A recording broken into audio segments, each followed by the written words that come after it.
Так, ассаламу алейкум. Витаю вас, друзья. Сегодня 15 марта 2023 года, 15 часов 11 минут по Берлину, соответственно, 16 часов 11 минут по городу Джохара. Друзья, я вас всех приветствую. Сегодняшний свой стрим в YouTube. У нас идет стрим в YouTube и в TikTok. Сегодняшний свой стрим я назвал «Российская оппозиция ведет военные действия на территории в России». И вот, друзья, давайте об этом поговорим. Пишите ваши комментарии, ставьте лайки и распространяйте ссылку на наш стрим. Пусть больше людей узнают правду. И еще очень важно, друзья, очень важно, если вы находитесь в фашистской России, либо во временно оккупированной Чеченской Республике Ичкерия, пожалуйста, будьте внимательны, ваша безопасность в ваших руках. Не пишите комментарии, не ставьте лайки, не распространяйте ссылку. По крайней мере, если вы это сделаете, то немедленно все подчистите у себя в телефоне. Как-то так, друзья. Так, сегодняшние события, которые сейчас происходят в Белгороде, в других частях России, говорят о том, что русские достаточно сильно недовольны, чтобы с оружием в руках взяли и оказали сопротивление. Поэтому это очень интересные события, это исторические события, это без сомнения, это исторические события, вся война, которая проистекает. Те действия, которые сейчас предпринимают РДК, Легион и батальон Сибирь, это россияне, не украинцы зашли на территорию России, именно россияне зашли. Там есть разных национальностей люди. И россиянам, если они реально против той тиранической власти, которую установил Путин, учреждение ФСБ, то у них есть уникальный шанс сделать что-то для того, чтобы исправить то положение, в котором они находятся. Ведь они не только нищенствуют из-за санкций, ведь не только в этом дело. Дело в том, что их отправляют на войну, россиян, всех мужчин. Если вы хотите посмотреть, что вас ждет, россияне, посмотрите, что происходит в так называемых ЛНР и ДНР. Посмотрите, где их мужчины.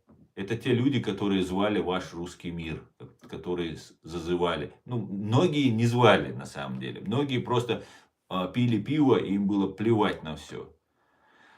А вот некоторая группа людей, которые уже и повесились, и застрелились, и погибли там в разных боестолкновениях с украинской армией. По факту эти все люди истреблены, они закончились. Первыми, кого российская армия бросила вперед в начале 22 году, это были вот эти жители Украины, граждане Украины, которые понадеялись, поверили русскому миру. Так вот, белгородцы, куршчане, да, орловцы, брянчане, как там, кто у вас там еще по границе живет, вас всех будут забревать, вас всех будут мобилизовывать. Понимаете? И вы должны сейчас, вместо того, чтобы сейчас опять спрятаться, где-то сидеть тихо, поддержать своих россиян, не чеченцев, не украинцев, а своих россиян. Своих россиян. Как ты относишься к Рамзану Махнатычу? Так, Пако Рабаня. У Джохар Дудаев сила. Спасибо, Пако Рабаня. Нос у себя выбирай. Нос у себя выбирай. Что значит, Наталья? Вам не нравится мой нос? Интересно, да. Добро с кулаками. Путлер капут. Максим, Друзья, Шамиль, всех алейкум приветствую. После выборов, которых нет, будет мобилизация. Да, добро с кулаками. Абсолютно так. Особенно вот с этими событиями, что сейчас там бои разворачиваются уже на самой территории России. Поэтому, да, конечно, мобилизация, она идет, она не останавливалась ни на секунду. И сейчас она будет просто приобретать более массовые масштабы. Это будет более масштабно все развиваться. Баркал Шериф, Баркал. Мюллак Юран Хилlegес, Шериф Чечен. Тот, который был днем или который ночью? Я же еще ночью вчера стрим делал. Ну, главное, что вам понравилось, друзья. Наши видео, наши стримы выходят в тренды, в трансляции, в YouTube в тренды выходят. Это было в самом начале, когда я только начинал свою деятельность. Потом российская пропаганда, Роскомпозор и другие мерзавцы и негодяи заблокировали наш канал на территории фашистской России. Там начали всячески писать жалобы. Вчера очень интересно было, они меня спрашивают, как ты относишься к Басаеву? Я говорю, нормально, не точно нормально, очень хорошо. Жалуетесь на него за терроризм. Да.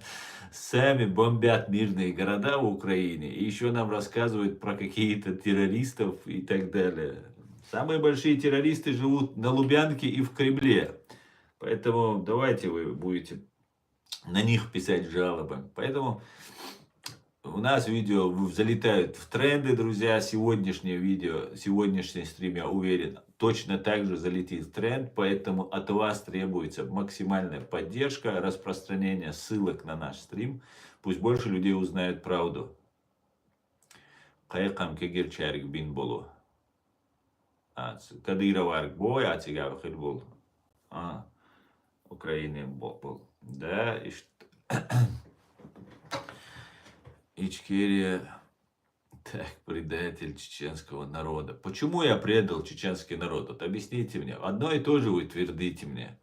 Ну, конечно же, я это как бы каждый раз на это реагирую не потому, что я себя таким ощущаю, а мне просто интересно вам возражать по этому поводу. Потому что все ваши аргументы, которые вы мне приписываете, вы мне говорили, предал Россию вначале. Потом я вам объяснил, что я никак не связан с Россией. И абсолютно тот, кто за Россию чеченец, вот он предатель. Он предатель после того, что вы с нами сделали. А теперь вы мне говорите, что я чеченский народ предал. Чеченский народ меня поддерживает. Вы даже не представляете, как сильно меня любят, когда я где-то в общественных местах оказываюсь.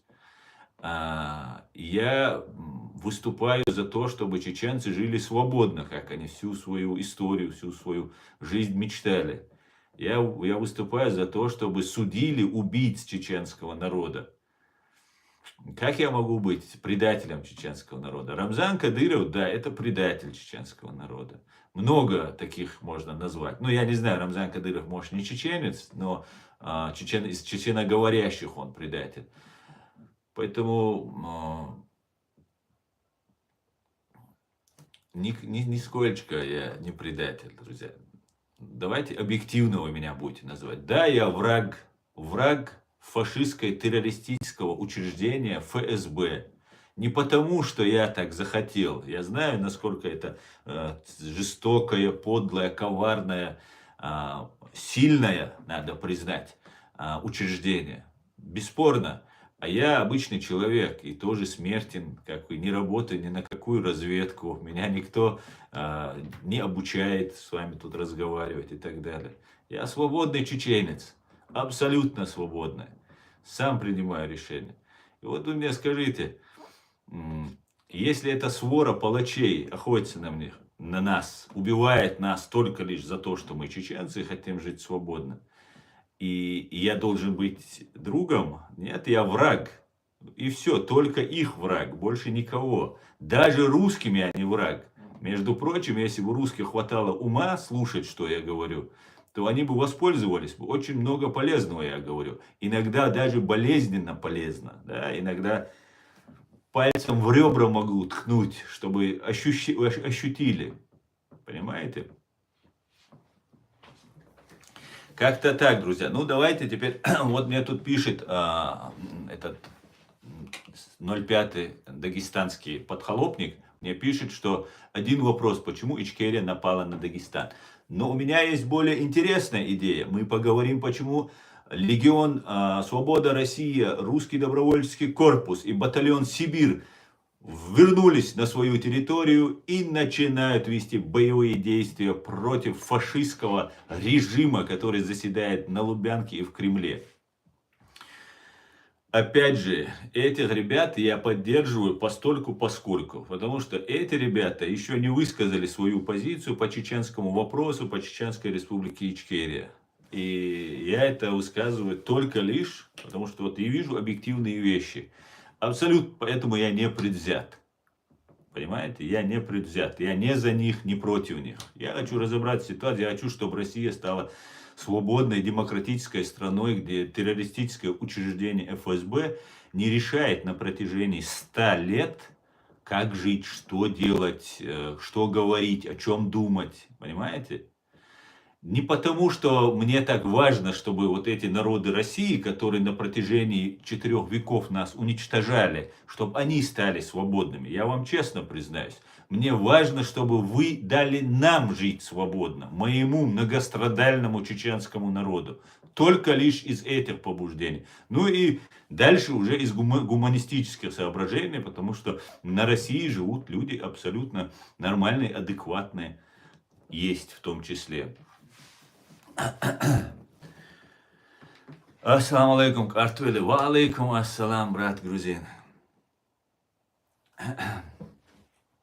Ну, давайте комментарии ваши почитаем, друзья.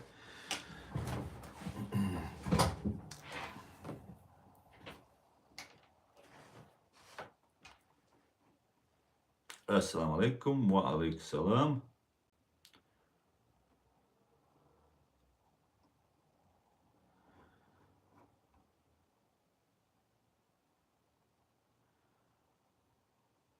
Так.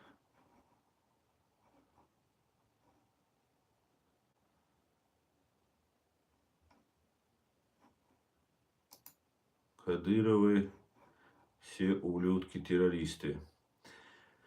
Ну, не только Кадыров. Имперцы, давайте так. Кадыров исполняет роль имперцев. Если акцентировать внимание, в Украине очень много акцентирует внимание. Знаете, вообще, давайте еще немножко проговорим про Украину.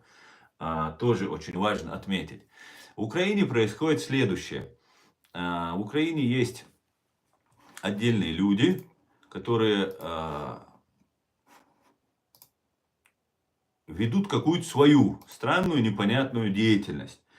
Дело в том, что в Украине очень много уделяют внимания Кадырову. Кадыров. Ну, вначале, когда запугивали кадыровцами, это можно было понять.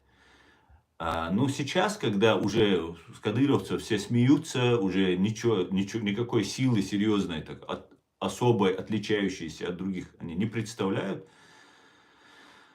Про Кадыровых можно бы особо так не говорить. Ну, говорят, его возносят до уровня Путина. И дело вот в чем. Дело в том, что российская так называемая либеральная оппозиция, она на самом деле хочет под видом борьбы с Кадыровым отвлечь внимание русского народа и всего мира и от своих проблем и переключить на чеченцев это все. Убивая кадыровцев, которых они планируют убивать, они пытаются уничтожить снова чеченский народ. И одним из проводников этой идеи является Ахмед Закаев, которого Украина приняла. И там турецкие спецслужбы активно работают, которые являются такими же опасными для чеченского народа, как и Российская империя, так и Турецкая империя. Это чтобы мы все понимали ситуацию. И вот получается, что ситуация, которая развивается, она, знаете, управляется турецкими спецслужбами, российскими спецслужбами, которые якобы против Путина, а на самом деле они возглавляют оппозицию Путину, чтобы в нужный момент спасти и Путина, и главное учреждение ФСБ. Понимаете?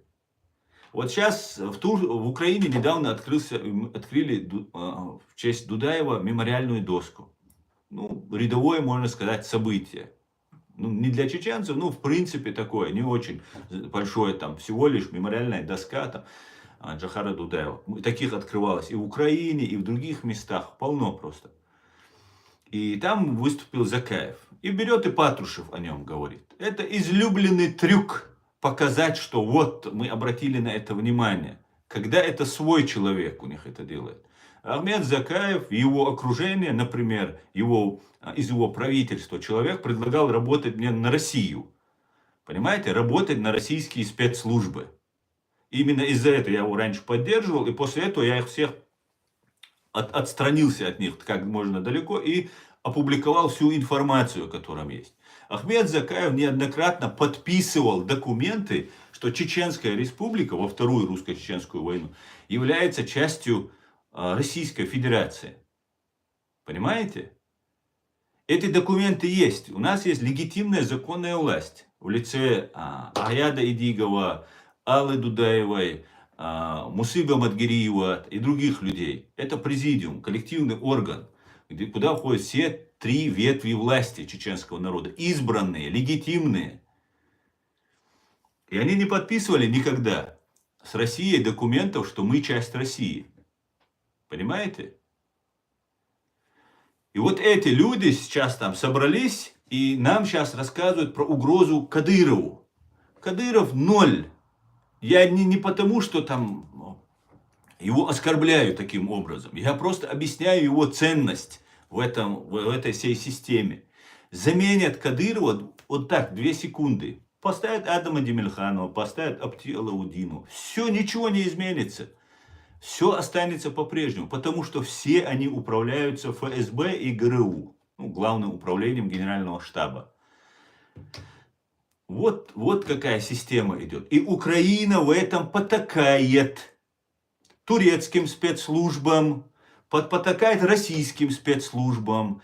И вот внутри Украины есть силы, которые хотят с русских, внимание, которые начали вот эту империалистическую войну против Украины, переключить внимание на чеченцев. Вот этим русским, которые находятся в Украине, им выгоднее. Они не хотят, чтобы русские стали крайними. Они бы хотели, чтобы русские стали крайними, когда получилось бы у Путина. Понимаете? Когда они заходили туда, они внутри, внизу, в Украине их ждали их люди. Потому что империалистическая вот эта война Путина, она ни одного Путина, это империалистическая война. Один Путин император, а все демократы, так не может быть. Все они десятилетиями готовились. На развал Советского Союза они готовились к воссозданию империи. В том числе КГБшниками из Украины. СБУ, это КГБ УССР. Это представители вот этих СБУ и вот этих представителей нового дворянства, как они себя именуют, они принимали. И вот сейчас Подоляк, Геращенко, Арестович, Буданов, Кирилл. Вот эти люди хотят, чтобы война началась в Чечне, отвлечь внимание. Они спасают русских. И у меня закрадывается такое здоровое сомнение в этих людях. Потому что русские туда заходили, зная, что их там кто-то ждет. Чистки в Украине мы как таковой крупной не видели. Были, конечно, и всякие моменты. Но такой крупной мы не видели. И теперь выходит ситуация, когда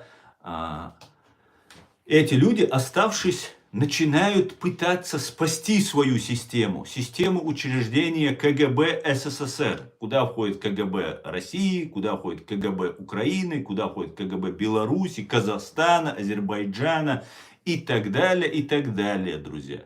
Это большая сеть, которую нужно рассекречивать, которую нужно выводить на свет Божий и привлекать к ответственности, друзья. Так, друзья, мне кажется, немножко жарко сейчас. Я сниму костюмчик, потому что я уже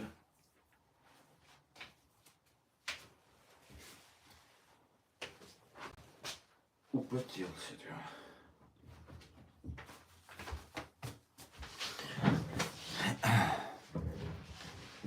Ну ладно, давайте перейдем к вашим комментариям. Интересная тема. Буду потихонечку вам рассказывать, чтобы вы все понимали.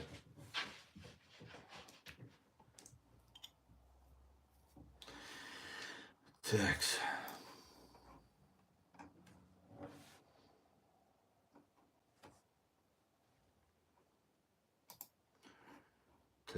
Так.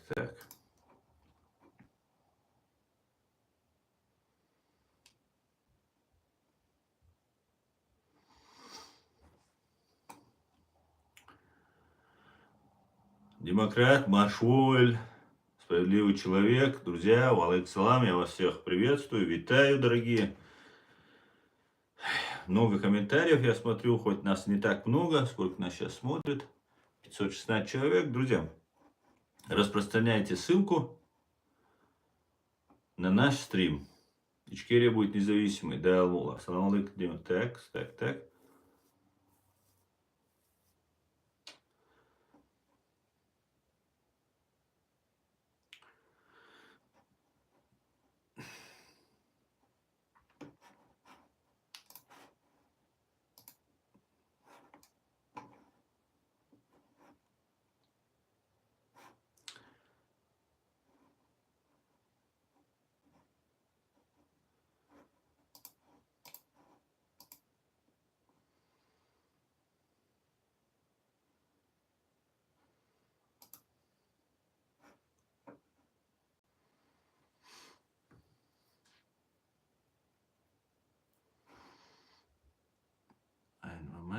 Ein Moment.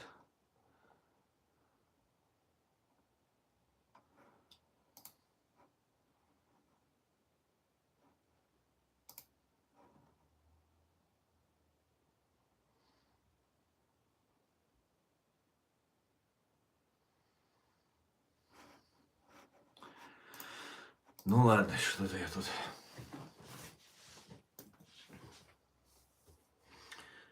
Возген Хмаян, ассаламу алейкум, брат, про Нагорный Карабах скажи, да, валейк салам. Да много раз уже говорил, что сказать про Нагорный Карабах. Много раз сказал.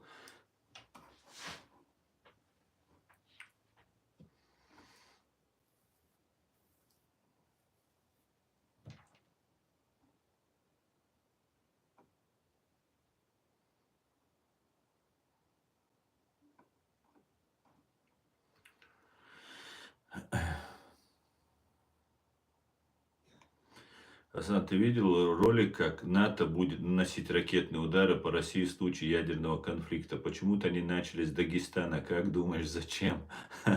Да, я видел этот ролик. Они с Кавказа начали, и там и Грозный упоминается, и Махачкала, все там упоминаются. Конечно же, это не очень хорошо. Ну, там, знаете, это не ядерный, там просто комментируется ядерный удар. На самом деле это удар томагавками. Это не ядерный удар. Это очень мощные бомбы, которых одновременно 1600 может НАТО запустить. Одновременно залп 1600. Можете себе представить? Которые просто превратят Россию в средневековое просто какое-то царство, как они и мечтали. Да, без света, без всех коммуникаций, без связи, ну всего они лишатся. Это только одним залпом можно сделать. Потом можно еще нанести отдельные ядерные удары по скоплению там в бункере путинских, там Путина и его вот окружения. Я думаю, с НАТО связываться он не хочет. Но, по всей видимости, когда Бог хочет наказать, он лишает разума. И вот у него разум лишен напрочь просто. У Путина беда полная с мозгами, да.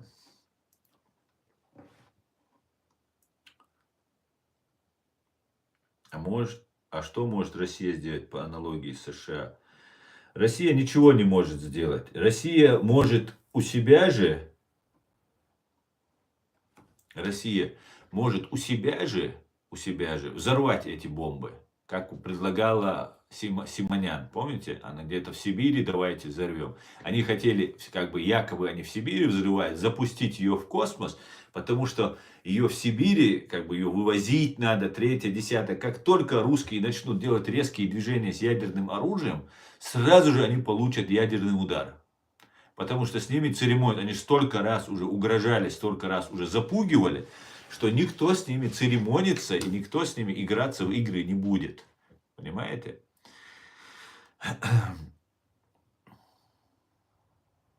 Витаю, Скайдайв, витаю. И они хотели в Сибири якобы, помните, Симонян сказал, мы в Сибири должны испытать, там, 3 А на самом деле они хотели эту ракету запустить в воздух, в космос, взорвать ее там, чтобы спутники американские, западные, вот эти все были нарушены.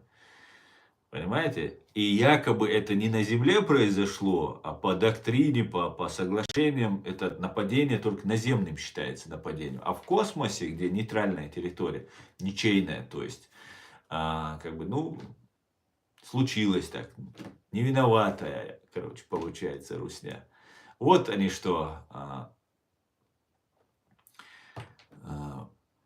они собирались сделать. Но даже если они взорвут просто у себя их в шахтах, ну, Россия будет заражена, и это облако радиоактивное может, ну, нанести колоссальный урон и природе, и человечеству. Да, это так. Ну, давайте, да.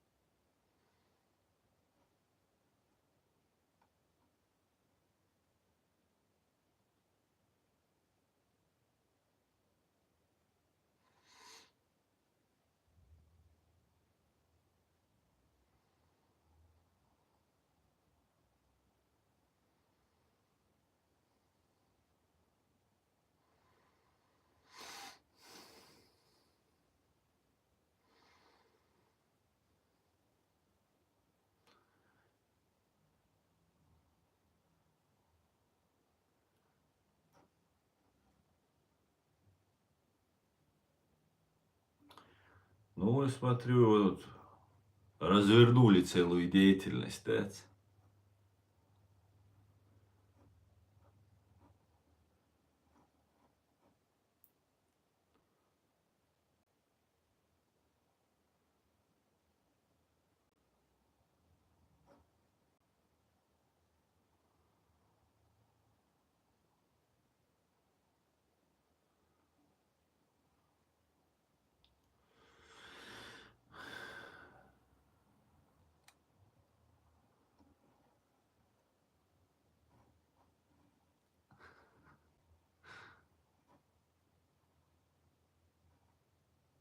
Да, да, да, бедолаги. Как вас тут, как вас подрывает, я смотрю. Как вы тут кипятитесь, дел.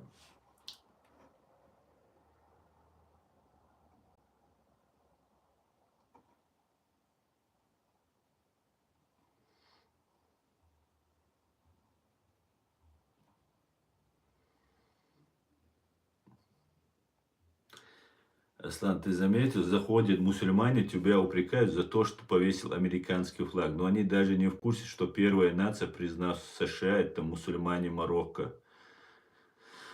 Да, я не знал, кстати говоря, тоже демократ. Буду знать. Да не, заходят эти троллятина всякая. Они сидят, они целый день на работе. Им нужно. Так, если Америка нанесет ядерный удар на Россию, Чечня не пострадает, ну, смотря куда нанесет. Я очень надеюсь, что не пострадает, потому что по нам наносить его не нужно по Кавказу. Да. Да, ядерные удары, мечта сумасшедшая. Да, да, как раз ваш Путин и ваш этот Киселев уже который год уже вещает про ядерный пепел, как вы это сделаете. Вы же первые начали. Вы просто понтанулись. Путин подбивал вас всех. Понимаете? Вас Путин использовал, русские, россияне. Он вас подбивал к тому, что вот у меня есть ядерное оружие, у меня есть супер там какие-то там ПВО, я там это могу, то могу. Я могу там так быстро проехаться, что там увижу задний номер своего автомобиля, развернусь там. Короче, нес. И вы поверили все. Нет у вас никакого ядерного. Ну, есть, конечно, оно есть, оно может нанести вред. Но оно не может долететь до... Оно может до Украины долететь, это правда. До Европы оно может долететь. До Америки, во-первых, она не долетит, а во-вторых, как только она будет вылетать даже, максимально они будут уничтожены. Не все, может быть, какая-то может долетит. Но это будет конец. Конец. Это будет конец.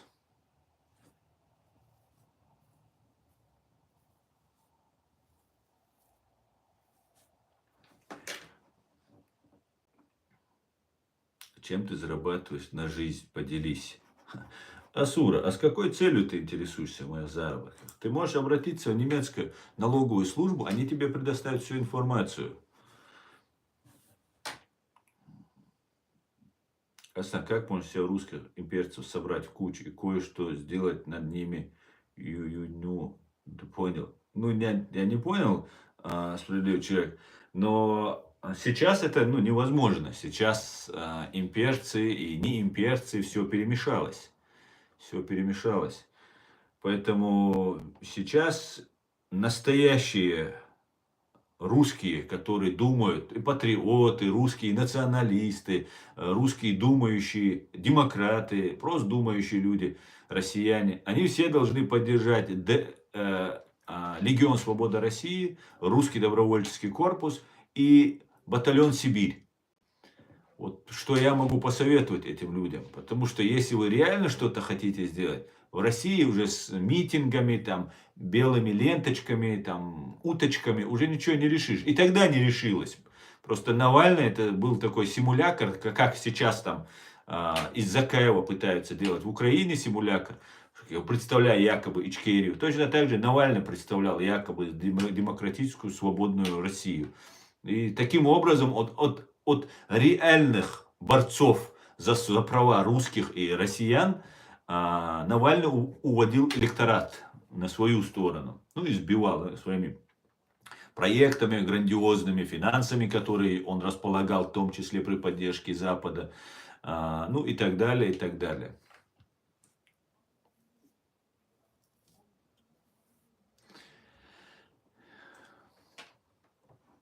Так, давай. Как их разделить? Ну и в кучу как их собрать? Этого я не могу сказать.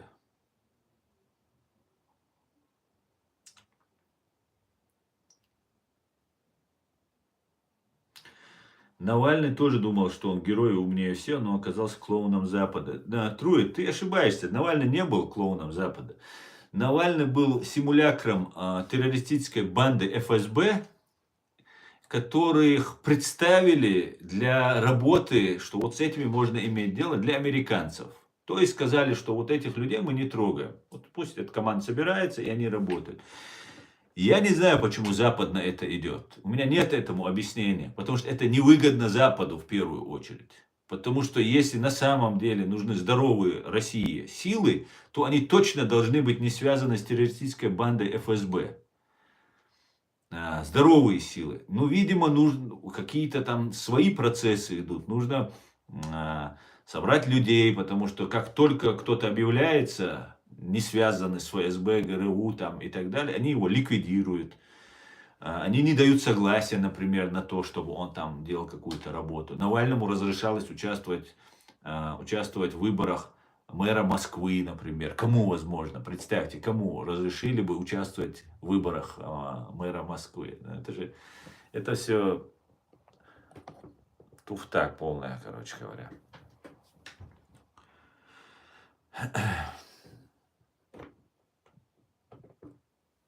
Как-то так, друзья. Поэтому он их был, он не западный был. Это вам сказки рассказывают. И на самом деле я долго думал над тем, как его там, как он умер и так далее. Вероятно, реально оторвался тромб. Я думаю, это может быть с этим и связано.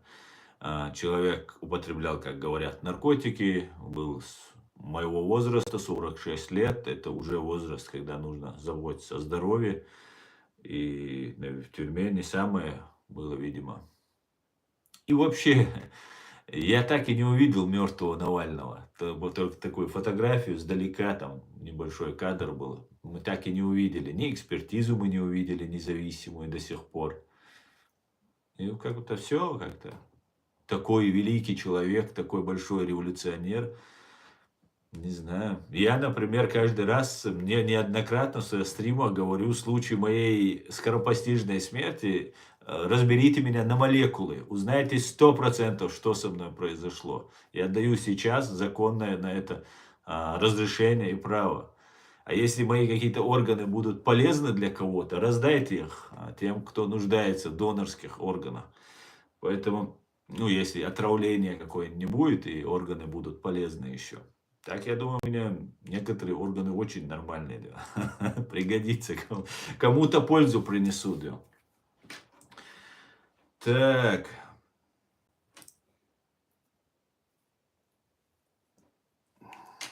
Где учился Навальный, можешь рассказать? Да, он, конечно, обучался в Америке, подготавливался и так далее, и так далее. Но Россия давала добро ведь, понимаете? Вы же давали добро. О чем вы рассказываете мне?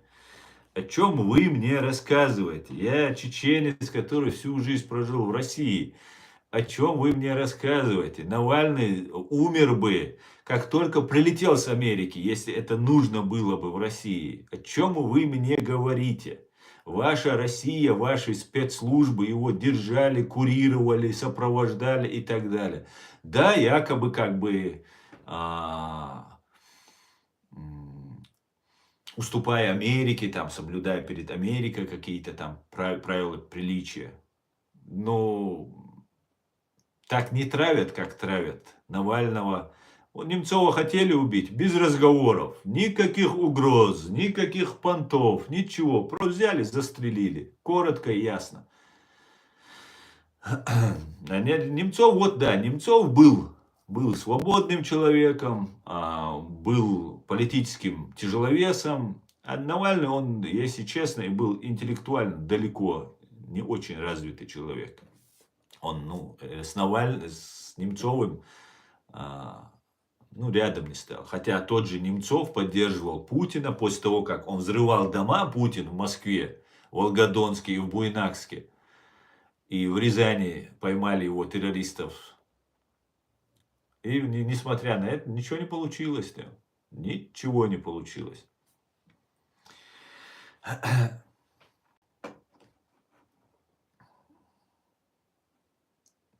Так. Поддержал, на свою смерть поддержал. Просто взял и сам себя убил, этот Немцов. Сам себя.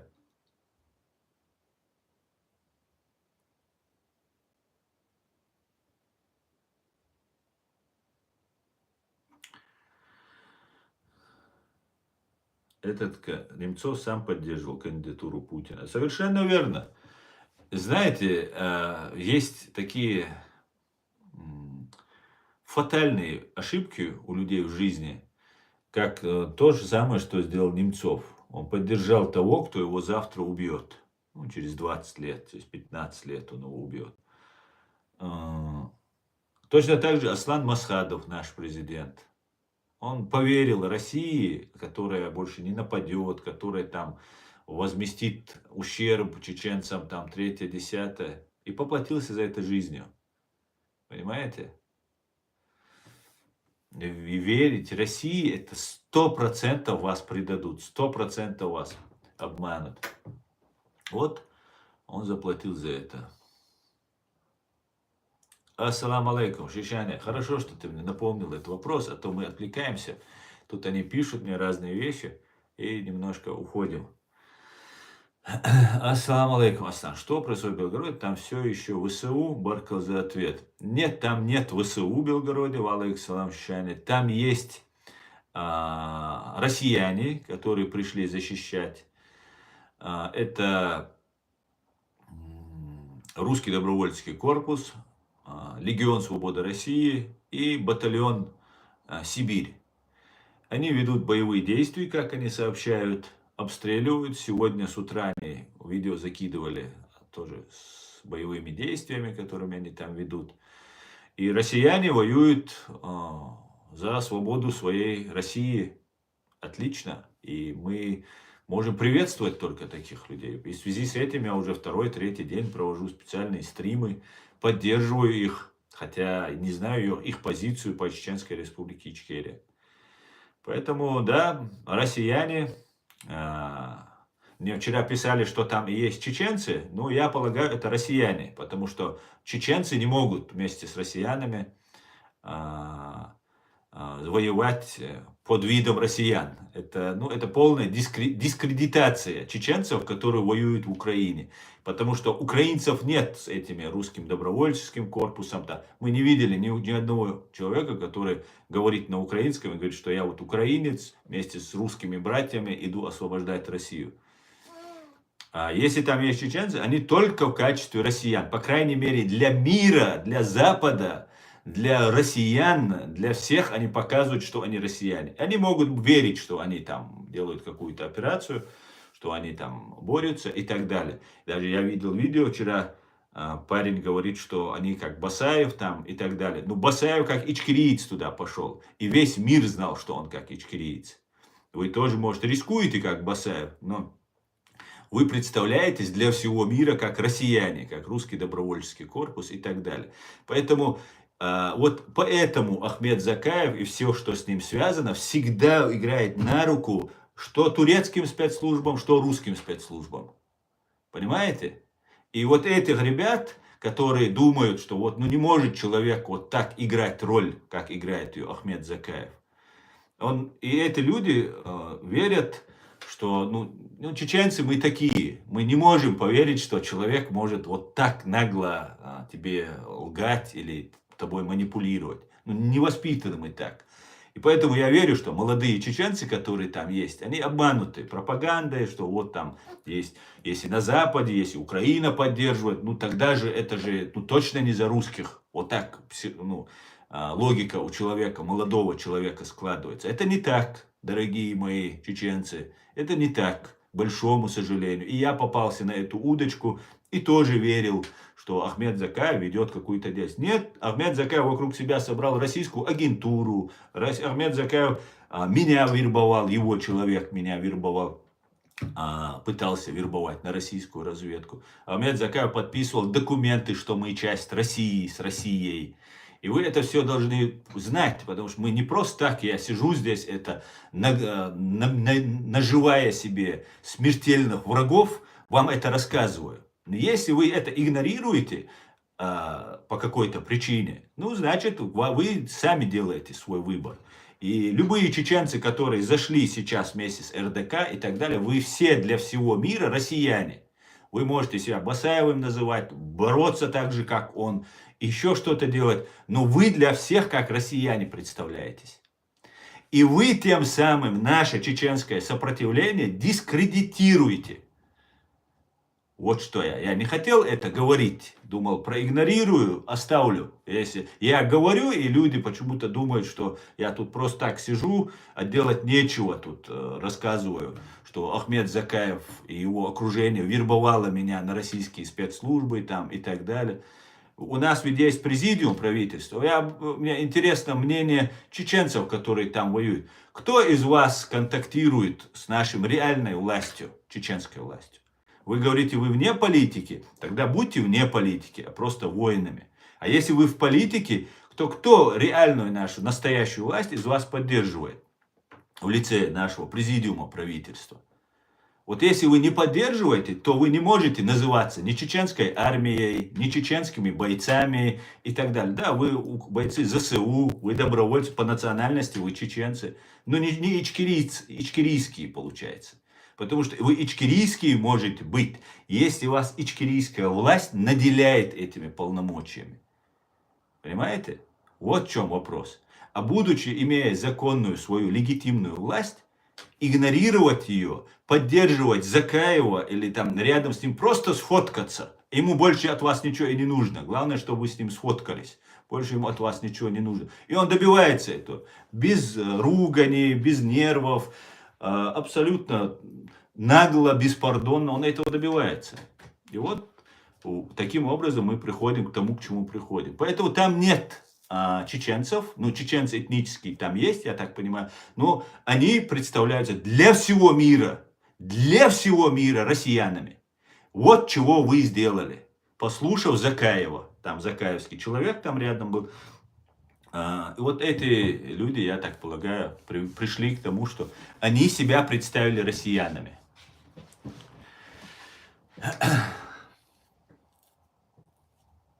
Музафир, о чем ты не знал?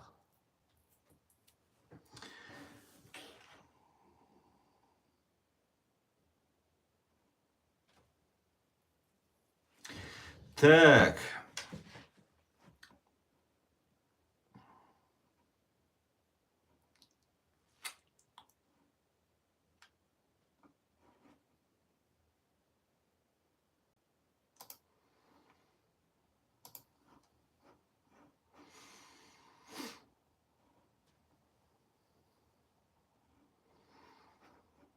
Ва алейкум салам.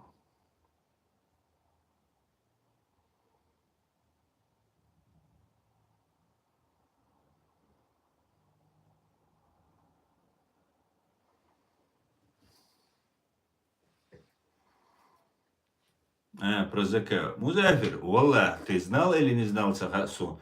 Дюч ашам, дутхош. Аяц дюцер. Если бы я один это говорил бы, допустим, ну, хотя мне уже много людей доверяют и знают, что я делаю свою работу качественно, на все 100 выкладываюсь. Но при всем при этом, ну, я недавно, 10 лет только вот начал активно этим, открыто этим уже, можно сказать, заниматься. Как сюда выехал, в Германию, как только получил возможность сюда выехать. Но есть люди, которые рядом с Дудаевым были, рядом с Басаевым были, рядом с Гилаевым были. Ведь этот же Закаев говорил о том, что Докка Умаров за 500 миллионов долларов продал Ичкерию и объявил Имарат Кавказ. Понимаете? Он подбивал людей уйти от Докки Умарова, реального нашего президента, который реально оказывал сопротивление и боролся. Это много то. Диц, Вольвель, Шутия Шердоч, Умшдуху Юхидеш. Шутия Шердоч. Закаев никогда не будет лидером чеченского народа. Сейчас идет какая-то там игра, какая-то там деятельность идет. Ахмед Закаев никогда не станет лидером чеченского народа.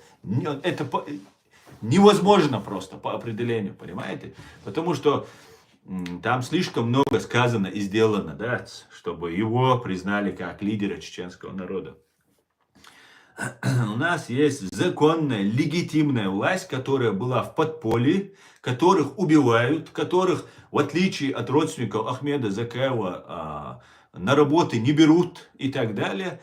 Это люди, это Алла Дудаева, это Аяд Эдигов, это Мусаба Мадгириев и многие лица. Да, Музафир был, конечно, был богом, да. Более того, Ахмед Закаев не просто был против, легитимный, законный президент был Докка Умаров. Законный, легитимный президент, который после гибели Абдулхалима Садулаева стал президентом, был его вице-президентом и после его гибели стал президентом. За месяц до того, как Докка объявил об Имарате Кавказ, за месяц, Закаев знал, что он его объявляет, и объявил себя премьер-министром. То есть при живом президенте, когда он совершал, допустим, на мой взгляд и на взгляд многих наших уважаемых людей, это была ошибка. И все пытались исправить эту ошибку. А для того, чтобы связаться с Доккой Умаровым, нужно было где-то 3 месяца. Кассету записал, отправил, получил, записал, получил обратно. Ну, сами понимаете. Это в лучшем случае, если тот, кто везет эти кассеты, не попадет в плен или не погибнет, и еще что-то не произойдет. Понимаете? Все начали уговаривать Докку, выяснять, что произошло, почему он принял это решение.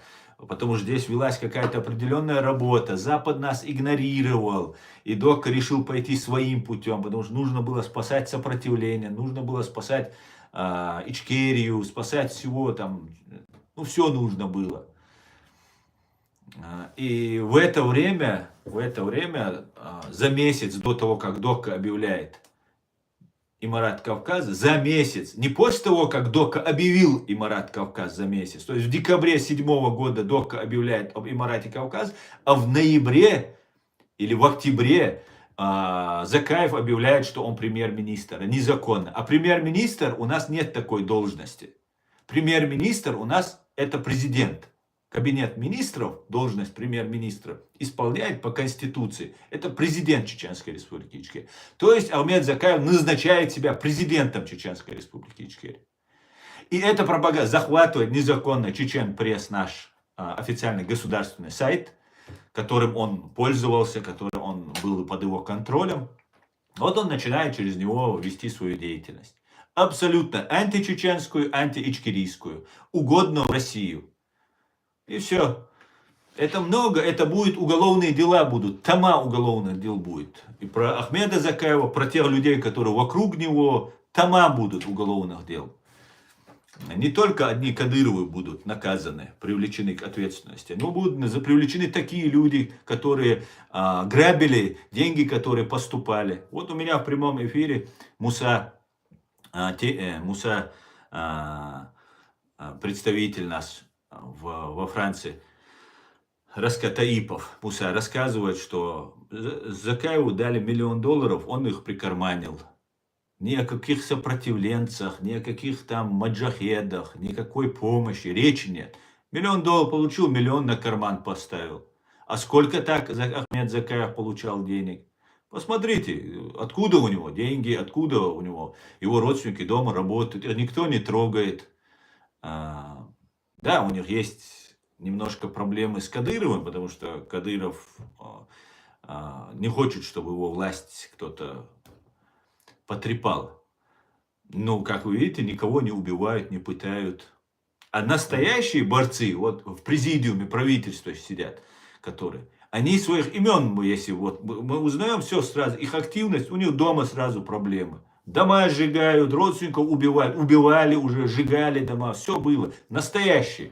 Я могу сказать, как абсолютно рядовой человек, не занимаю никакой пост, являюсь простым рядовым чеченцем, могу сказать, какое давление на меня оказывает. Я каждый раз это вам рассказываю. Я это рассказываю не потому, что я там хвастаюсь там или еще что-то. Я это рассказываю, чтобы каждый вас знал, как на самом деле, если ты по-настоящему с ними борешься, если ты с ними не связан, как они тебя преследуют, чтобы вы могли сравнить. Посмотрите, мой канал на территории фашистской России запрещен. С первых дней, как только, полгода я не проработал, и у меня канал закрыли. Вот эта вся деятельность видна. Меня объявляют иноагентом. Заходят все эти мерзавцы, которые пишут вот эти комментарии. Это же денег стоит. Каждым этим мерзавцам нужно платить деньги, чтобы они каждый раз заходили и писали тонны вот этих своих комментариев. У них вы это видите? Еще раз, я рядовой человек. Я никакой не премьер-министр, не президент, и не верховный главнокомандующий, понимаете? Запретить канал его можно на территории России? Там какие-то Курочкины. И вот я вам расскажу, Курочкины такие есть. Они ко мне пришли. Через меня они делали трамплин. Потому что все знают, что я не работаю на фашистскую русню. Фашистская русня точно знает, что я на них не работаю.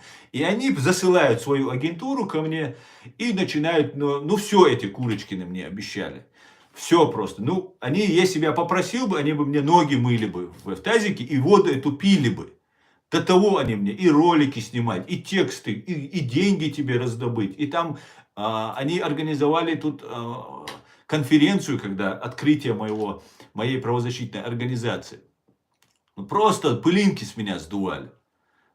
А бесплатный сыр бывает только в мышеловке. Эти люди связаны с российскими, с Ходорковскими, с российскими спецслужбами.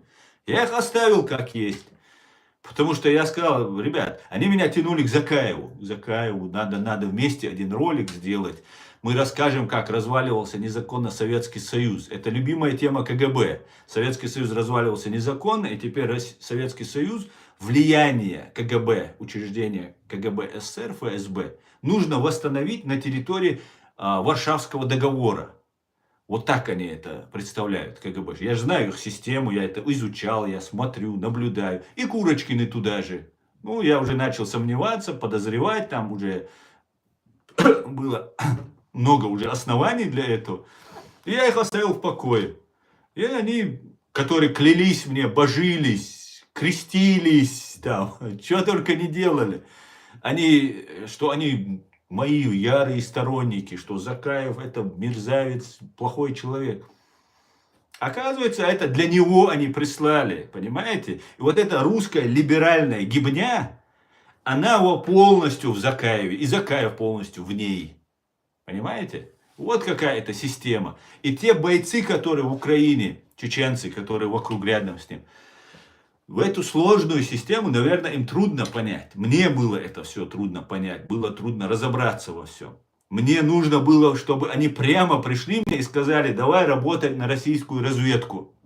Мы тебе денег дадим, и слава будет, и тебе машины будут, и все у тебя сделаем, короче. Тогда только я понял, что... А я так отталкивал эти мысли, были симптомы, были признаки, были. Говорили мне люди в конце концов. А я не верю, потому что я никого не знаю, понимаете? Я такой же новичок в этом деле, как вы все. Потому что все остальные в подполье сидят. Все остальные спасают свои жизни. И никто вам то, что я вам рассказываю, рассказывать не будет. Потому что это смертельно опасно. Это надо еще разобраться. Это нужно все 24 часа изучать все каждый божий день. И потом это вам все рассказывать. Это с угрозами родственников пытают, бывших родственников. Здесь тебе угрожают, тут угрожают, там мешают, работу ломают. Ну, имеется в виду ту, которую я зарабатываю себе на жизнь, на пропитание. Эту работу ломают, короче. Это все очевидные вещи, которые можно очень легко понять.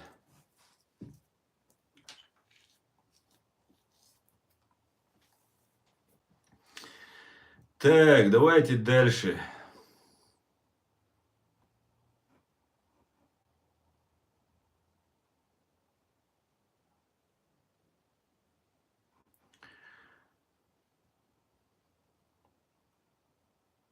Ну вот, начал Закаева рассказывать. Вот зашли тоже. Начали.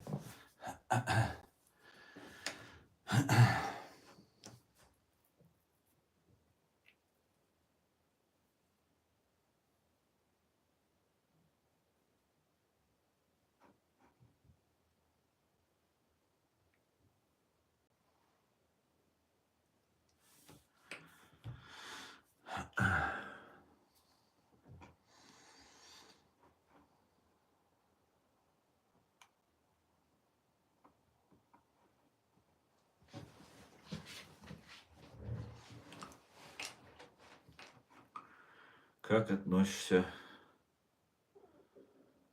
к акциям сожжения Корана в Европе? Как я могу относиться к этому? Отрицательно я отношусь. Как относишься к осетинам? Хорошо отношусь к осетинам.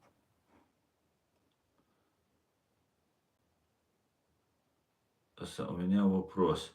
Как нам, сторонникам демократической независимой Ичкерии, создать свою разведывательную службу, как Моссад, и что для этого нужно? Хороший вопрос, конечно, чеченский сионист. Я не могу тебе на него сейчас ответить так.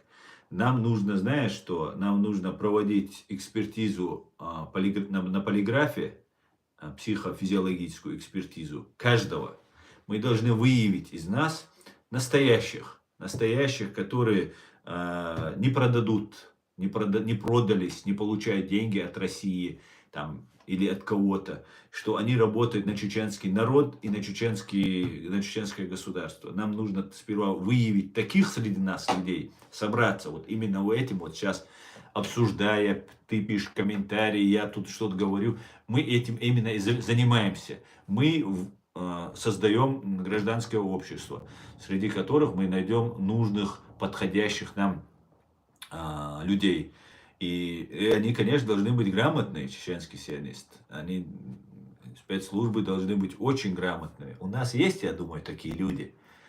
И старые есть, у нас много работы проводилось. И чеченцы вообще по своей натуре, у нас культура военная, какая-то милитари культура же у нас, обычаи, все это же у нас, как у военных. И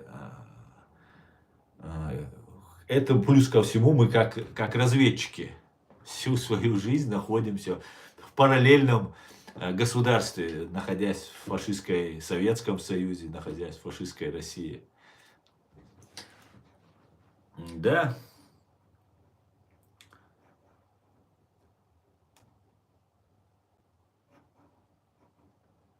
Как относишься к справедливому человеку? Справедливо отношусь к справедливому человеку.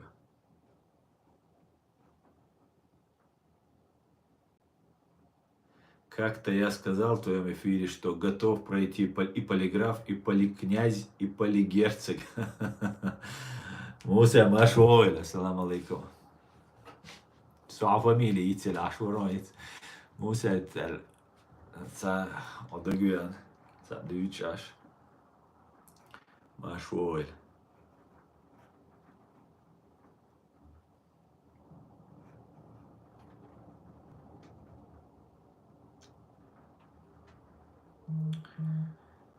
Так, твои братья поддерживают. Ассаламу алейкум ва ва алейкум салам.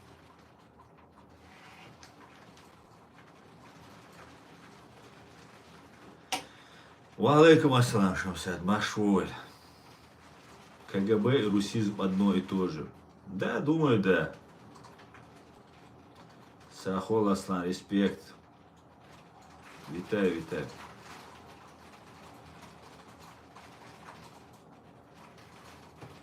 Стопроцентный вербовщик, говорит.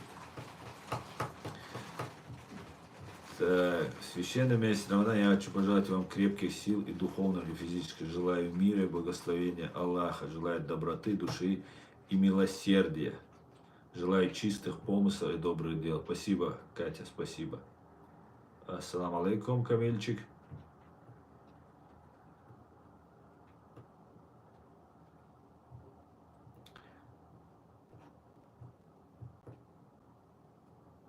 У вас ливень, да, у нас ливень.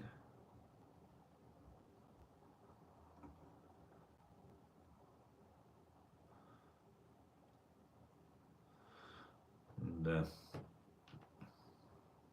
Ты за красных или за белых? Я за чеченцев, Дион. А вообще, если вообще честно сказать, за справедливость я.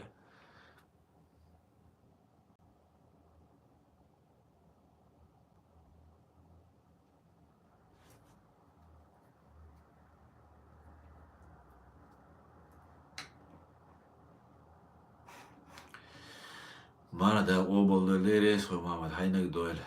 Allah del alış voyla. Boşa deres ve Muhammed Musu doel ve del alış. Mara naş Musir obol doel. Delir selam marş voyla. Mus.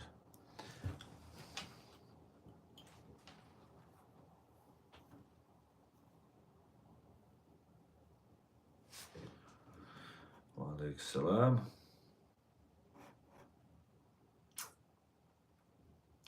Что-то вы сегодня не активные, друзья. В чем проблема-то, а? Как вы думаете? Что-то вы сегодня не активные, да?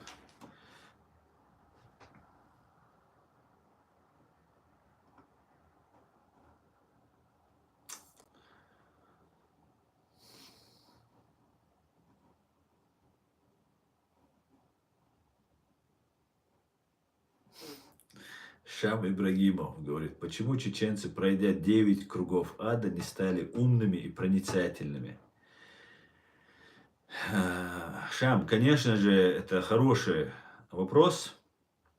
И знаешь, дело в том, что пройдя эти круги ада, мы оказывались снова в лапах своих угнетателей.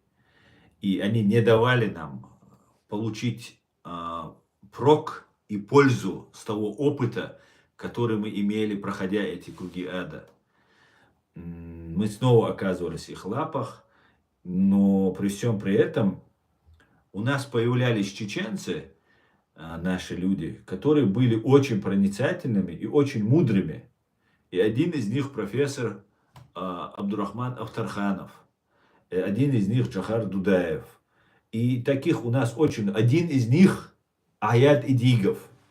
И таких очень много можно найти чеченцев. Но по большей части, когда вы оказываетесь в лапах террористов, когда вы в заложниках, то у вас нет возможности доступа к информации, той информации, которую вот этот террорист хочет особенно от вас скрыть. Они хотят скрыть. Они тела наших президентов не отдают, чтобы мы забыли про этих героев, чтобы не было кладбищ, чтобы не было могилы, куда мы могли прийти. Навального, которого они тоже объявили террористом, его тело отдали. Масхадова, которого объявили террористом, и которого избрал весь чеченский народ, его тело они не отдали. Ну вот, надо учиться, Ижам. Это большая проблема, и я бы не стал винить только чеченцев. Чеченцы еще не свободны. Чеченцы еще не свободны. Когда будут чеченцы свободны, когда им можно будет говорить то, что они думают, вы многое услышите и узнаете. Халу бага марадло хамел да халу да бой мусес, да, мусамела.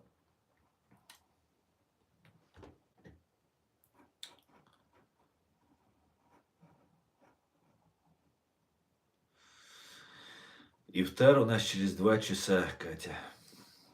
Я еще раз спрашиваю, как ты можешь относиться хорошо к кровным врагам своего братья ингушей, или ты не чеченец, Имран Нальгиев? В смысле Имран Нальгиев? А кто кровные враги ингушей? Я что-то не могу понять. О чем ты говоришь? Ты имеешь в виду осетин, что ли, к которым я хорошо отношусь? Так ваши кровные враги не осетины, ингуш. Ваши кровные враги русские. Ты забыл? Ты знаешь, что эти, как и кадыровцы, осетины это всего лишь инструмент в руках русских. А ты, значит, бьешь, кусаешь ту палку, а не ту руку, которая тебя держит эту палку, да? Ты так это представляешь для себя? Тогда у меня встречный тебе вопрос. А как ты к русским относишься? Объясни мне. Ты себя россиянином, наверное, называешь. А как ты относишься там к русским, которые уничтожили 30% граждан Чеченской Республики Ичкерия? По-моему, у тебя немножко на фоне ненависти к осетинам возникла чуть-чуть потеря в реальности. Да? Возвращайся, Имран, в реальность возвращайся. Если ты об этом, может, я ошибаюсь, может, ты каких-то других имеешь. Поэтому я...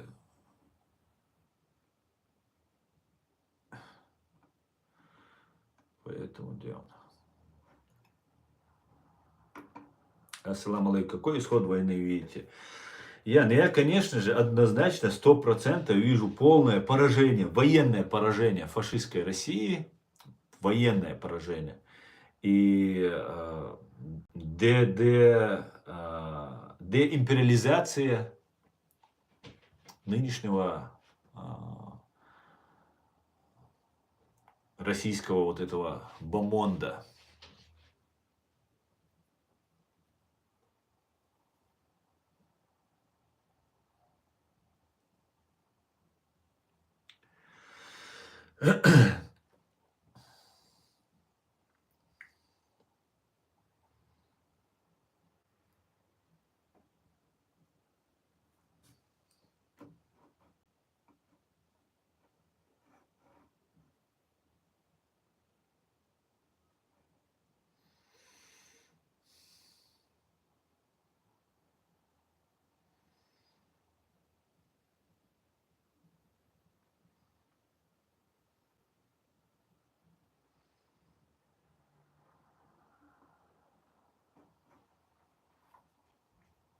Мы тебя найдем, да? Ты один приходи, мы тоже один придем, да? Паха, сокол. А что ты самому тебе не найти меня? Что, ты только толпой ищешь, да?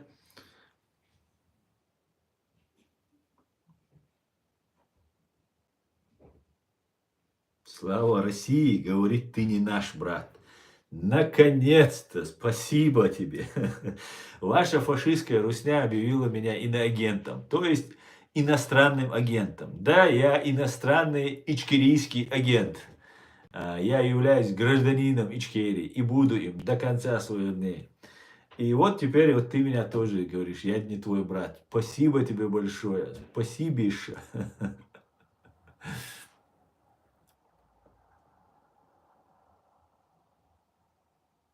За Чечню ответишь. Так.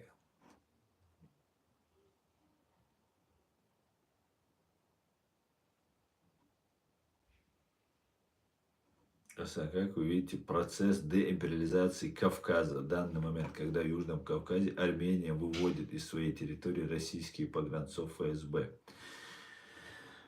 Я не знаю насчет вывода из Армении вот этих войск российских. Если это так, я, конечно же, только приветствую это, целиком полностью поддерживаю решение армянского народа, руководства Армении, потому что Россия на Кавказе это враг, это угроза для нас. И мне нравится, что при всем предвзятом моем отношении к армянам на протяжении вот этой войны, как армяне себя вели по отношению к нам, да и во всю историю, как они поддерживали, были пророссийскими, сейчас мне не может не нравиться их действия, что они в правильном западном направлении идут, я это целиком поддерживаю. Как вы видите процесс, вы спрашиваете, деимпериализации, не знаю, мадам, что вам сказать по этому поводу. Абсолютно не знаю. Во-первых, я считаю, что для того, чтобы что-то от чеченцев требовать и что-то чеченцам предлагать, нужно их для начала признать. Нужно Армении признать чеченскую, наш президиум, правительство Чеченской Республики Ичкерия за рубежом. Америка должна нас признать, Грузия нас признала, Азербайджан нас, наверное, не признает, пока там есть Алиев. Это при всем моем уважении к азербайджанскому народу, я ни в коем случае не могу поддерживать Алиева. Вот ну, как-то так я это вижу. Признание, а потом уже мы будем разговаривать. Сейчас в Украине российские и турецкие там спецслужбы планируют начать там, ну и некоторые люди, которые слушают вот эту пропаганду, хотят начать там борьбу за власть в Чеченской Республике Ичкерия. У них враг Кадыров. Они готовы проводить референдум.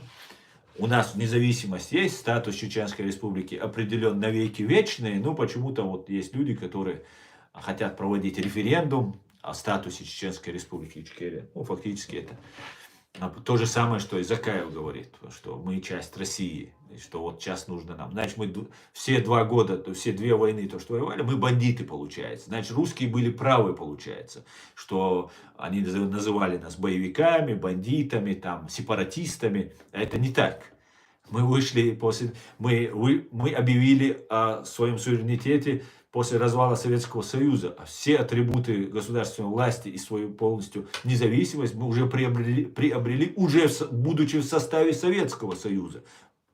И в 1991 году, когда Советский Союз перестал существовать, мы стали независимыми.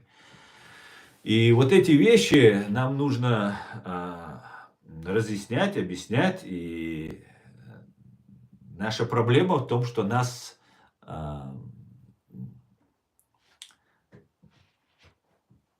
в угоду фашистской России игнорируют.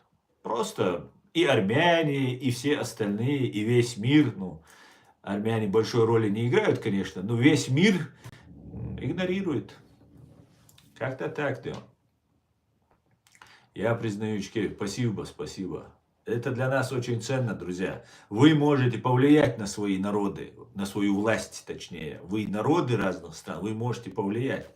И многим, как бы уже, которые поняли, что чеченцы не были теми злыми террористами, убийцами, головорезами там, и так далее, про которые пропаганда нас говорит, которые извинялись перед чеченцами, что верили этой пропаганде. Нам нужна ваша помощь, ваше слово нужно, ваш комментарий нужен в интернете хотя бы. Где вы скажете, да, чеченцы имеют право на свою страну, И мы это заслужили, и мы этого добьемся. Рано или поздно, может быть, еще мы погибнем и еще потратим 50 лет на это, но мы этого добьемся. Понимаете?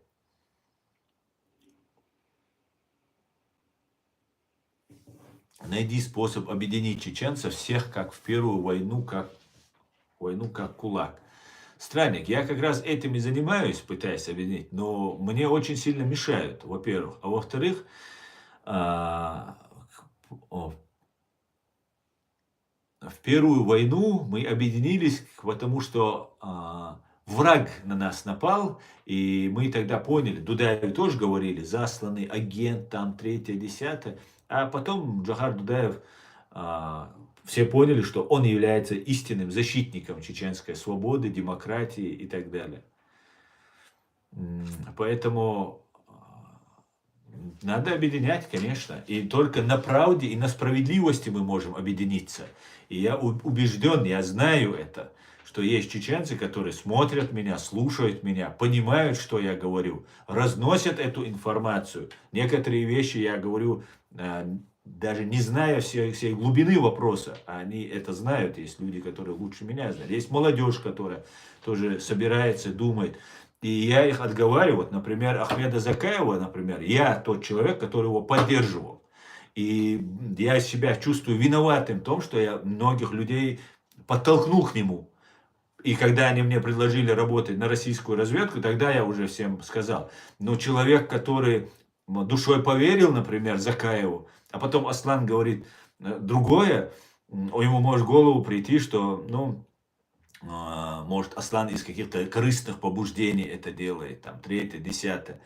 И вот эти вещи я пытаюсь доносить до людей, объяснять людям, чтобы люди, чеченцы, в первую очередь чеченцы, понимали, что нам не нужно связываться с мошенниками, с аферистами, с людьми, которым плевать на чеченский народ, плевать на чеченскую кровь, плевать на всех, кто там гибнет, сражается. Понимаете? И сейчас вокруг Закаева, когда собираются бойцы, мне это удивительно просто. Это что это за бойцы? Если они ничего не помнят, что ли, историю? Не помнят, как он всех бортанул, как он всех там оставил и третье, десятое? Значит, ими что-то другое движет, возникает. Хотя есть молодежь, которая, ей нужно вот война, джихад, там, будем бороться и так далее. Но все, кто за Закаевым сейчас, они себя дискредитируют. Полностью. Полностью. И это время покажет. Это не я их дискредитирую, они время покажет. Они потом будут открещиваться от этого, если они захотят свое имя сохранить. Слава свободной Ичкерии, героям слава. Вот я пытаюсь объяснить. На истине нужно объединяться. На законной конституции Чеченской Республики Ичкерия. На законной легитимной власти. Самое главное, опять же, я не говорю, что я представляю власть. Я говорю, что есть власть, идите туда, вот, поддержите президиум правительства. А я, да иди его поддержите. Я не претендую ни на что. Понимаете?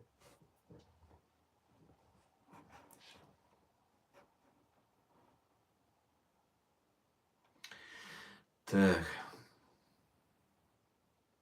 К адыгам отлично отношусь. Как я могу к своим братьям относиться?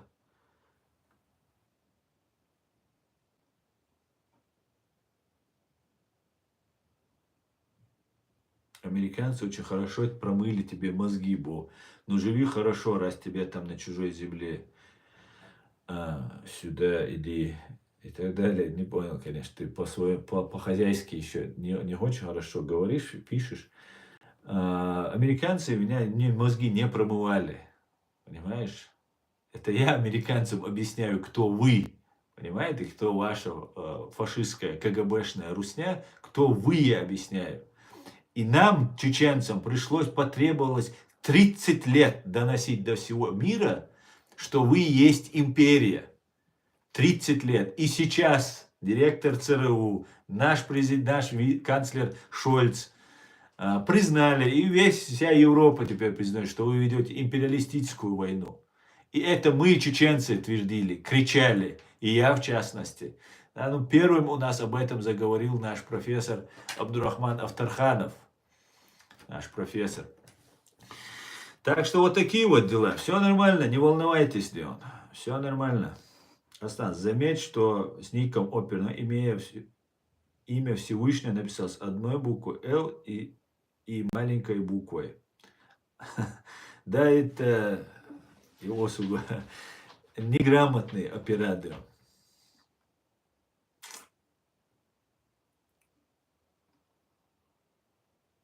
Он отвечает на те вопросы, на те сообщения, говорит, ЧВК Вагнер мне пишет, сообщение, на которые книжки прочитал, а реальность он ничего не знает. Зато я читал книжки, в отличие от тебя, понимаешь? А? Я читал книжки, а ты не читал книжки, поэтому ты тупой.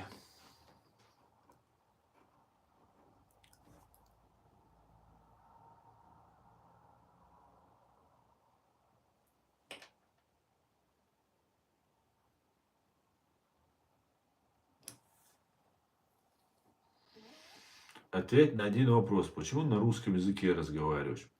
Если я буду говорить на чеченском языке, во-первых, такие, как ты, не услышат. И вам настроение это не испортит. Во-вторых, не узнают американцы, украинцы, другие люди, которые говорят на русском языке. Чеченский язык нас всего чуть больше миллиона, наверное. Поэтому мы не знаем, ну, мало кто знает наш язык. И для того, что... А я знаю вас, понимаешь? А мне надо вашу вот эту всю суть раскрыть и миру показать. Понимаешь? Вот моя миссия. За все, что вы сделали, привлекать. И ваши старые уже сдыхающие бичи, которые совершали военные преступления против чеченского народа, в один прекрасный день в их дверь постучится молодой чеченец и скажет: вы такой-то, такой-то, а вы помните, вы совершили такое-то преступление? Пришло время отвечать.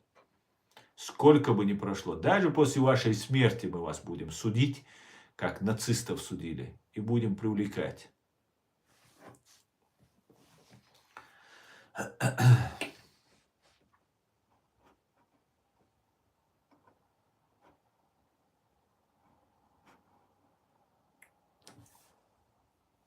Ну вот хоть нормальный человек написал, да, надеюсь, ФСБ тебя найдет и покарает, говорит Соломон. А то постоянно Кадыров, Кадыров тебя накажет, Кадыров покарает. Как будто Кадыров там что-то, какую-то роль играет. Вот нормальный человек написал. Надеюсь, ФСБ тебя найдет и покарает. Я очень надеюсь, что я привлечу к ответственности военные политические силы фашистской Руси, куда входит ваше террористическое учреждение ФСБ, и всех преступников, которые совершили преступления против моего народа. А если я не успею этого сделать, то я уверен, найдется чеченец, который будет представлять чеченскую сторону в суде. И мы обязательно это сделаем. Поэтому полный вперед. Делайте, что вы можете, а мы будем делать, что мы можем. Полный вперед, Тео.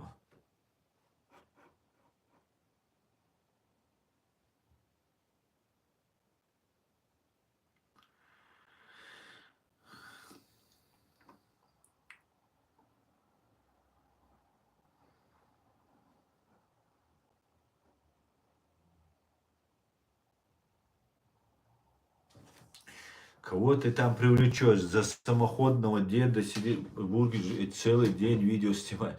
Сергей, но ваш террорист Путин, на него выдан ордер Гаагского трибунала. На Патрушева выдан. На всю вашу верхушку выдан. Вы еще не поняли, да? Или вы просто хорохоритесь так для понтов? Уже все. Приплыли. Дело времени. Дело времени. Вот эта террористическая, вот эта фигня будет вся вычищена с этой цивилизации.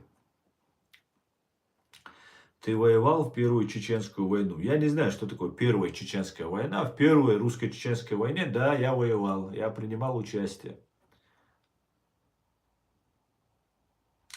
Ассаламу алейкум. Так. Ва алейкум.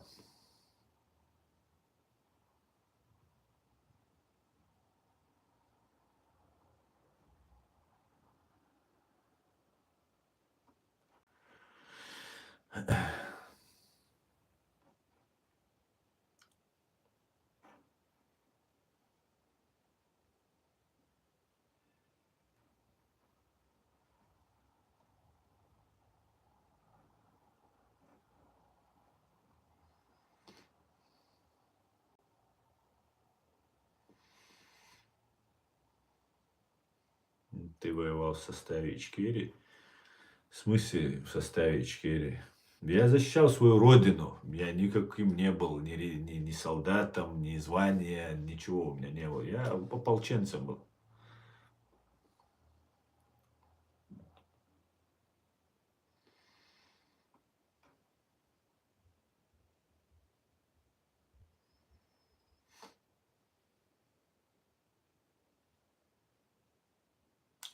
Так, друзья, мы уже 85 минут в эфире. Я думаю, еще 5 минут и можно заканчивать.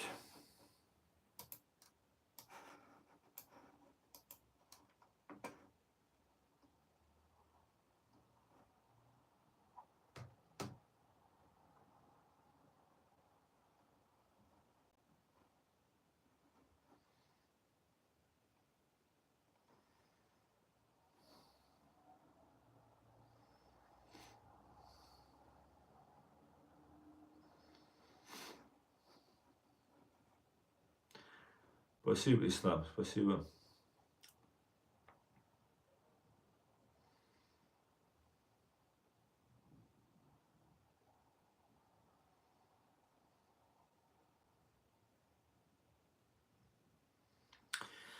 Так, Баркал реалити, Шамсад Баркал.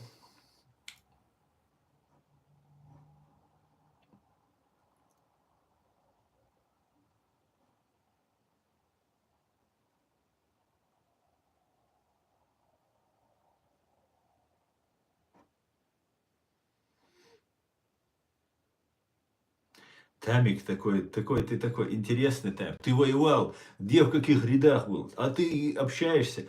Ты вообще-то не палишься, вообще нисколько, да? Ты вообще не палишься. Ты совсем не палишься, да?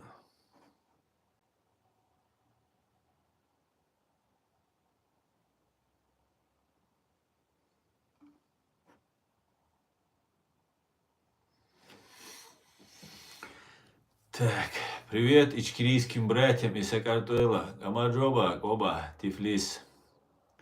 Гамаджоба, Генацуале.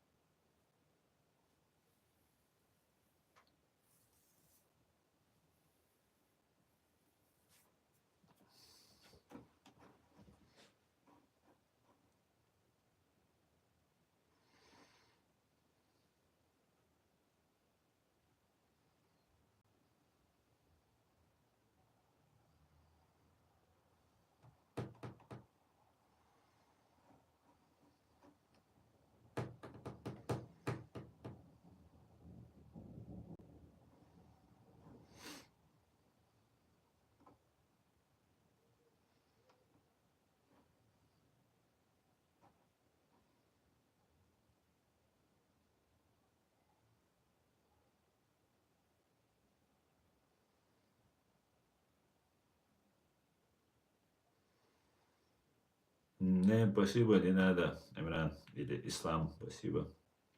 Я верю.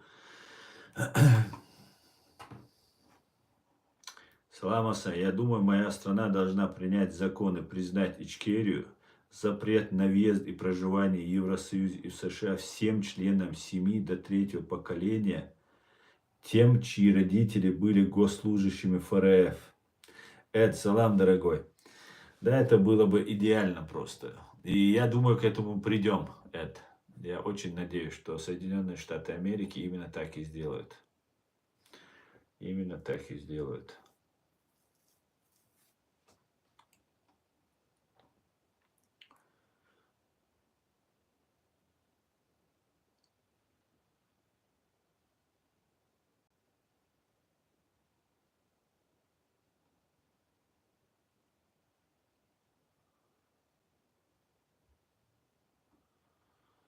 Аса Ильтиг Церь недооценил украинцев хробоки. Ительт. Я Мильтел. Реакция. Недооценили украинцев хробики. Да, да. Ну, если бы они хоть чуть-чуть были бы умные, россияне, они бы послушались бы Джохара Дудаева Не стоит обижать украинцев. Он же предупреждал. Все, что он говорил, ведь случается. Но нужно же было просто послушаться умного человека. Нет, они послушали своего дебила Путина. Да. Друзья, на этом я свой стрим заканчиваю. Спасибо, что смотрите и поддерживаете. Завтра, я думаю, может быть, я и сегодня еще выйду в эфир, но может, скорее всего, завтра выйдем в эфир. Завтра у нас суббота. Завтра суббота, значит, у нас завтра платформа открытого диалога нашей легитимной чеченской власти, президиума правительства Чеченской Республики Ичкерия, где мы сможем задавать ему вопросы Аяду Идигову, Алле Дудаевой, Мусебу Мадгириеву и другим нашим представителям президиума правительства, которые смогут отвечать на ваши вопросы, и вы можете вообще пообщаться, поговорить и так далее. Спасибо, Дерез Масан Хульшамсад. Спасибо, что смотрите, поддерживаете русскую, российскую оппозицию, которая сейчас ведет боевые действия в Украине. Слава Украине, все будет Ичкерия. О Аллах, благослови Америку. До свидания, друзья.